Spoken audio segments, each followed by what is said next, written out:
Привет всем FPV-маньякам, а также другим неравнодушным к нашему хобби. По предложению нашего ресторатора Робо, этим роликом я открою серию батл-видосов. В каждом из них будет показываться какой-то фристайл-трюк, и также будет следовать его короткое описание. К сожалению, ни погода, ни отсутствие у меня свободного времени не позволяют сделать ролик более качественным.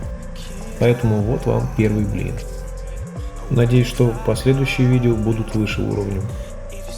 Итак, сегодняшний трюк – это плоский или flat яв спин, то есть кручение по оси яв с удержанием в кадре ровного горизонта.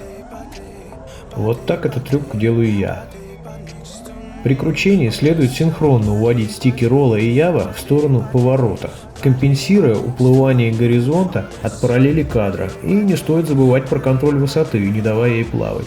Естественно, перед началом выполнения этого трюка, как и многих других, следует набрать скорость и как бы слегка подбросить коптер, после чего резко сбросить газ, чтобы коптер продолжил лететь по инерции по заданной нами дуге. Это позволит манипулировать им, не боясь уронить на землю. После определенного количества тренировок пальцы начнут двигаться интуитивно, на подсознательном уровне.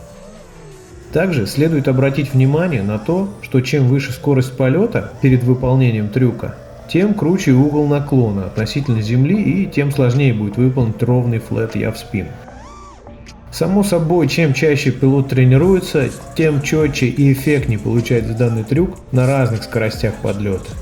Особенно эффектно яв спин смотрится, если выполнять его огибая дерево или, к примеру, столб максимально близко к объекту и земле, удерживая объект в кадре, сколько это возможно. Также не стоит забывать про технику, которая применима ко многим трюкам. Это плавающая скорость выполнения трюка. То есть трюк начинается с резкого движения и плавно завершается. Так что, друзья, тренируйтесь чаще, солнечных вам деньков, прочных пропов и поменьше крашей. До встречи!